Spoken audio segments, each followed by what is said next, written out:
Yeah, the first time I went to Chopu was, it was years ago. I was like a teenager. I think it might have been 98 or something, 97, 98. It was so long ago, and I didn't know anything about Chopu. I was just like, whoa, cool, I get to go to Tahiti, that's sick. And it was for a contest, and it was at the place called the End of the Road. You know, they didn't even call it Chopu, really. It's just called the End of the Road. It was this like eerie surf break, and I didn't know much about it.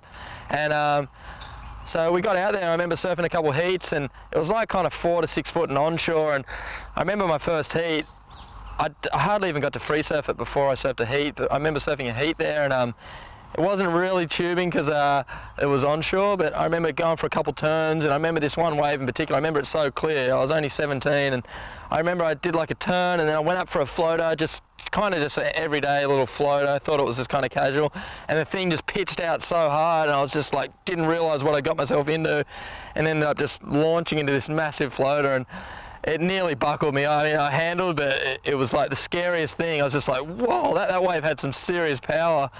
And, you know, and just from that day on, I've just, you know, seen the legacy of Chopu just grow, and just what it's become today. It's just like, wow, you know, it's a pretty extreme place, and I had no idea what it was just then. I thought it was just some little left reef pass in Tahiti that they decided to have a contest at, but it was actually Chopes.